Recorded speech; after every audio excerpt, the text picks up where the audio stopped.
নমস্কার। শ্রী শ্রী রামকৃষ্ণ কথামৃত প্রথম ভাগ, চতুর্থ পরিচ্ছেদ।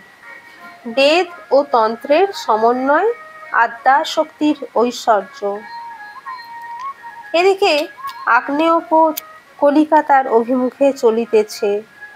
ঘরের মধ্যে শ্রীরামকৃষ্ণকে যাহারা দর্শন ও তাঁহার অমৃতময়ী কথা শ্রবণ করিতেছেন, তাহারা জাহাজ চলিতেছে কি না একথা জানিতেও পারিলেন না। ভ্রমর পুষ্পে বসিলে আর কি ভন ভন করে। ক্রমে পথ দক্ষিণেশ্বর ছাড়াইল। সুন্দর দেবালয়ের ছবি দৃশ্যপটের বহির্ভূত হইল। পথ চক্র বিক্ষুব্ধ নীলাভ গঙ্গা বাড়ি তরঙ্গায়িত ফেনীর কল্লোলপূর্ণ হইতে লাগিল। ভক্তদের কর্ণে সে কল্লোল আর পৌঁছিল না। তাহারা মুগ্ধ হইয়া দেখিতেছেন সহাস্য বদন, আনন্দময় প্রেমানুরঞ্জিত নয়ন, প্রিয় দর্শন অদ্ভুত এক যোগী। তাহারা মুগ্ধ হইয়া দেখিতেছেন সর্বত্যাগী একজন প্রেমিক বৈরাগী। ঈশ্বর বই আর কিছু জানেন না। এদিকে ঠাকুরের কথা চলিতেছে।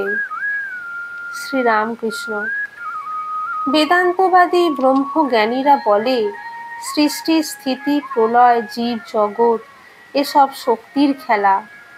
বিচার করতে গেলে এসব স্বপ্নবৎ। ব্রহ্মই বস্তু, আর সব অবস্তু। শক্তিও স্বপ্নবৎ, অবস্তু। কিন্তু হাজার বিচার করো, সমাধিস্থ না হলে শক্তির এলাকা ছাড়িয়ে যাবার জো নাই। আমি ধ্যান করছি, আমি চিন্তা করছি, এসব শক্তির এলাকার মধ্যে, শক্তির ঐশ্বর্যের মধ্যে। তাই ব্রহ্ম আর শক্তি অভেদ। এককে মানলেই আর একটিকে মানতে হয়। যেমন অগ্নি আর তার দাহিকাশক্তি। অগ্নি মানলেই দাহিকাশক্তি মানতে হয়। দাহিকাশক্তি ছাড়া অগ্নি ভাবা যায় না, আবার অগ্নিকে বাদ দিয়ে দাহিকাশক্তি ভাবা যায় না।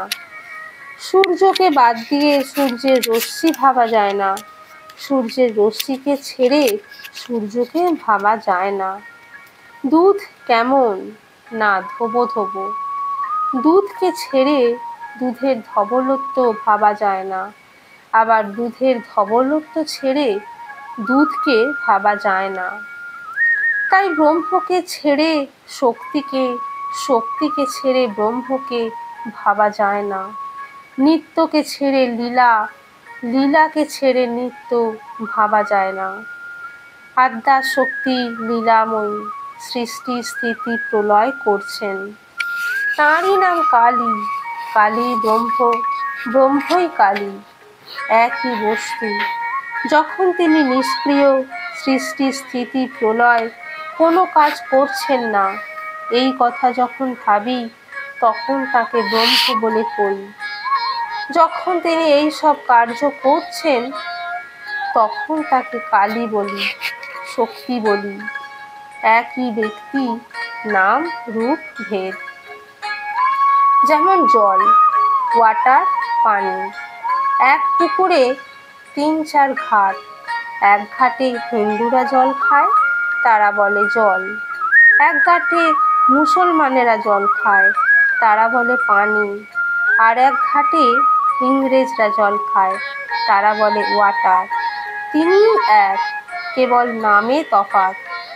তাকে কেউ বলছে আল্লাহ, কেউ গড, কেউ বলছে ব্রহ্ম।